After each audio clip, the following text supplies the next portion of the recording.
The equations this and this have two roots in common. If the third roots of each equation is represented by x1 and x2 respectively, then the order pair x1, x2 is. हमें x1 x2 का demand है। Given क्या दे रखा? Cubic equation दे रखा। बोला दो root common है। कहने का मतलब इसका अगर अल्फा बीटा होगा तो इसमें भी क्या होगा? Alpha beta. तीसरा रूट क्या बोला है क्वेश्चन वालों ने? तीसरा रूट बोला है x1 और x2, मतलब इसमें x1 तो इसमें x2।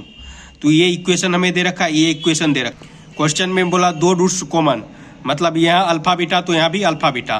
तीसरा रूट क्वेश्चन वालों ने दिया x1 तो x1 दे दिया, x2 तो x2 दे दिया। अब इसे सॉल्व करने के लिए हमें सबसे पहले फार्मूला याद होना चाहिए। ये फार्मूला क्वाड्रेटिक इक्वेशन का। अगर क्वाड्रेटिक इक्वेशन रहता तो मैं क्या लिखता हूँ? Sum of roots minus B by A. Product of root क्या लिखता हूँ? C by A. अच्छा, क्यूबिक इक्वेशन रहता तो क्या लिखता हूँ? Sum of roots minus B by A. Product of roots क्या लिखता हूँ? Minus D by A. Sum of the product of the root taken two at a time क्या लिखता हूँ? C by A. ये फार्मूला हमें याद होना चाहिए, तब तो क्वेश्चन सॉल्व हो जाएगा। जो बच्चा ये सही से लिख लिया होगा उससे क्वेश्चन सॉल्व हो गया होगा। क्वेश्चन में बोला दो रूट कॉमन है, मतलब ये इसमें अल्फा बीटा है तो इसका भी अल्फा बीटा होगा। तीसरा रूट बोला x1 है तो x1 दे दिया, x2 है तो x2 दे दिया। अब फार्मूला हमें याद है, सम ऑफ रूट्स क्या होता? चलो सबसे पहले इसको पकड़ता हूँ।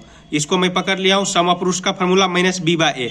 माइनस बी बोले तो यहाँ कोएफिशिएंट ऑफ एक्स स्क्वायर है, तो एक्स स्क्वायर का कोएफिशिएंट कितना है? 5, तो माइनस 5 बाय 1, क्या कि एक्स क्यू का कोएफिशिएंट 1। यहाँ से सम ऑफ रूट मेरा क्या आ गया? 5 आ गया।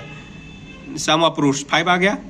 सम ऑफ रूट्स बोले तो मेरा रूट्स क्या है? अल्फा बीटा x1 है, तो alpha plus beta plus x1 equal to -5। इसका इक्वेशन 1 नाम दे देता हूँ और एक फार्मूला लगा देता हूँ। Sum of the product of roots taken two at a time बोले तो alpha beta plus beta x1 plus x1 into alpha क्या होता है? क्या फार्मूला याद किए? सी बाय ए। सी बोले तो कोएफिशिएंट ऑफ एक्स, ए बोले तो कोएफिशिएंट ऑफ एक्स क्यूब। तो फार्मूला लगा दो सी बाय ए। सी बोले तो एक्स का कोएफिशिएंट कितना है? पी। ए बोले तो coefficient of X cube, x cube का कोएफिशिएंट कितना है? 1, तो पी बाय 1 बोले तो पी। इसका नाम दे देता हूँ इक्वेशन सेकेंड। ठीक है, अब इसको पकड़ो, इसको पकड़ो, इसको सॉल्व करो। इसको पकड़ लिया हूँ, सम ऑफ रूट्स लगा दो। सम ऑफ रूट्स बोले तो alpha plus beta plus x2 क्या फार्मूला होता? माइनस बी बाय ए।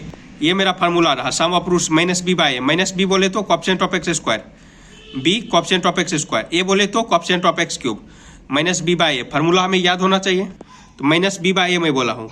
तो कोएफिशिएंट ऑफ एक्स स्क्वायर कितना है? 7, एक्स क्यूब का कोएफिशिएंट 1, तो -7 हो जाएगा। फार्मूला लगा दो, sum of the product of roots taken two at a time क्या फार्मूला होता है? C by A. सी बोले तो coefficient of X, coefficient of X यहाँ पर क्या है? पी है, पी बाय ए। ए बोले तो कोएफिशिएंट ऑफ एक्स क्यूब कितना है? 1, तो पी बाय 1 लिखो या पी लिखो, कोई दिक्कत नहीं। इसका नाम दे देता हूँ इक्वेशन 4। इसका नाम क्या दिया? इक्वेशन 3। अब इसको सॉल्व कर दो, जो आएगा मेरा आंसर। ये फार्मूला हमें याद होना चाहिए। क्यूबिक में ये फार्मूला, क्वाड्रेटिक का ये फार्मूला। अब चलो सॉल्व करता हूँ। इक्वेशन 1 इक्वेशन 3 को पकड़ता हूँ। यहाँ से क्या होगा? देखो alpha plus beta plus x1 है, यहाँ पर क्या? Alpha plus beta plus x2 है। अगर दोनों में सब्ट्रैक्ट कर दूंगा तो अल्फा और alpha cancel, beta beta cancel, क्या बचेगा? x1 x2 में रिश्ता मिलेगा। तो इस इक्वेशन को पकड़ा हूँ, इक्वेशन फर्स्ट इक्वेशन सेकेंड, दोनों को क्या कहो? सब्ट्रैक्ट कर दिया। यहाँ प्लस है तो माइनस, प्लस है तो माइनस, प्लस है तो माइनस, माइनस रहता तो प्लस। देखो plus alpha minus alpha cancel, plus beta minus beta cancel. ये क्या हो गया? x1 minus x2। ये क्या हो गया? -5। आइए यहाँ पर यह प्लस है, प्लस 7, तो x1 माइनस x2 क्या आ गया? 2। इसका नाम दे देता हूँ इक्वेशन ए। ठीक है, इक्वेशन फर्स्ट और इक्वेशन सेकेंड को थर्ड को पकड़ा हूँ।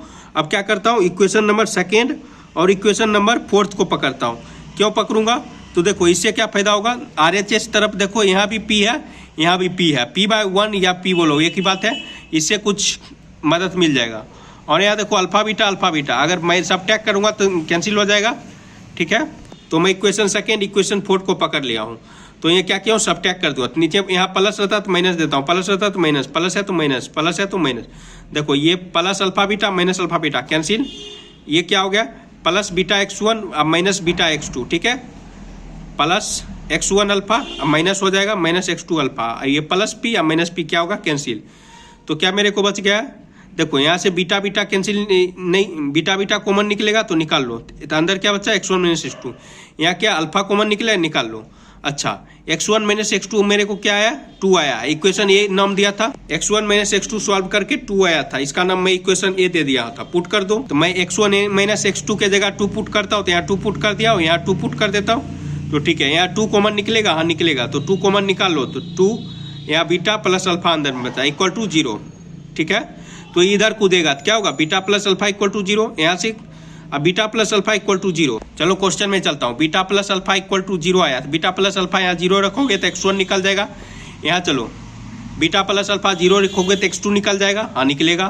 तो चलो इक्वेशन फर्स्ट इक्वेशन थर्ड में अच्छा से देखो। इक्वेशन फर्स्ट में जब alpha plus beta equal to 0 put किया तो यहाँ से x1 हमें फाइंड आउट हो गया -5। इक्वेशन थर्ड में जब पुट किया तो क्या निकल के आया, x2 निकल के आया -7। तो -5, -7 कौन सा ऑप्शन में है, ऑप्शन ए में दिख रहा है, तो ऑप्शन ए में मैं टिक कर देता हूँ, ऑप्शन ए करेक्ट है।